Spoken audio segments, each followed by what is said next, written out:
to be a champion. Or what do you want to accomplish? Why are you training? And they will, if a guy will get up and he will say, well, I want to train because I think that if I get muscular and I feel like I'm getting the kind of definition, then I maybe can enter a bodybuilding competition. I said, sit down. I said, if you think this way, you're going to be a loser. You're never going to make it because there's no maybe. You got to get up and say, I want to be a champion. And I do whatever it takes. The amount of hours it takes, the posing, the this, the that, the visualization, looking at training footage, looking at motivational books, reading this, reading, whatever it takes, I would do. That's the answer I want to hear from you. You can detect right away those that are going to be shaky and that will fall behind and they will not go all the way, and those that are very hungry. And that hunger you have to develop because you have to create a goal for yourself, whatever that may be, a short-term goal and a long-term goal. And you got to go after that. And if you do not see it, and if you do not believe it, who else will? The body is very important, but the mind is more important than the body. You have to visualize what that body ought to look like in order to make it win. Because that's what creates then the will. The will that you need to go to the gym every day. The will that makes you go into the 4 steps. The will that makes you go beyond when you do 500-pound reps in the squats and you can't do another rep. Your body is shaking. It's the will that makes you go one more time down and struggle up one more time. And so it's all of this, so the mental aspect that motivates you and that makes the difference between you being in the gym full of joy and looking forward to doing that extra rep and looking forward to doing those extra 100 reps in the sit-ups and working past the pain periods. That all is the mind. That's not the body. So this is why I think the body is very important, but the mind is more important. The body is not used to maybe the 9th, 10th, 11th, 12th rep with a certain weight.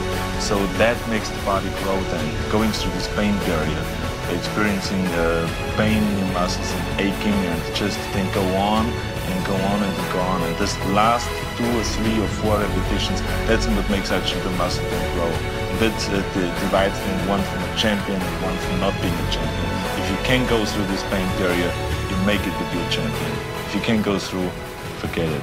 And that's what most people lack, is having the guts to go in and just say, I go through and I don't care what happens. You know, it aches, and if I fall down, I have no fear of fainting in the gym because I know it could happen. But now you know what giving it your all is.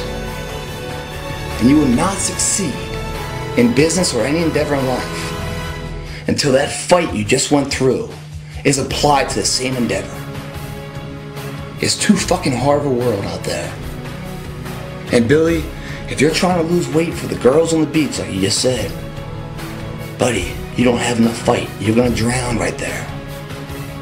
It's never gonna be successful. Think of that, guys. You guys are saying you're doing everything right and you're giving it your all. Come on. Come on. Your all's a lot more than you know. You got more inside of you to give. Stop selling yourself. Sit right here. I'd hold you up and say to your mother, this kid's gonna be the best kid in the world. This kid's gonna be somebody better than anybody ever knew. And you grew up good and wonderful. It was great just watching every day. It was like a privilege. And the time come for you to be your own man and take on the world, and you did. But somewhere along the line, you changed. You stopped being you. You let people stick a finger in your face and tell you you're no good. And when things got hard, you started looking for something to blame, like a big shadow. Let me tell you something you already know. The world ain't all sunshine and rainbows. It's a very mean and nasty place, and I don't care how tough you are, it will beat you to your knees and keep you there permanently if you let it. You, me, or nobody is gonna hit as hard as life. But it ain't about how hard you hit.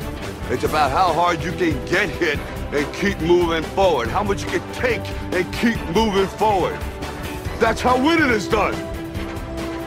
Now, if you know what you're worth, now go out and get what you're worth. But you gotta be willing to take the hits and not pointing fingers saying you ain't where you want to be because of him or her or anybody. Cowards do that, and that ain't you. You're better than that.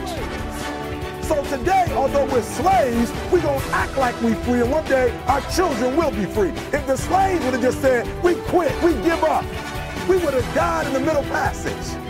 But some slaves said, I don't care what we go through, we're going to survive this. 400 years of slavery, we're going to get through this. And you can't get through it 1825. You can't get through a writing class, and you got tutor after tutor, resource after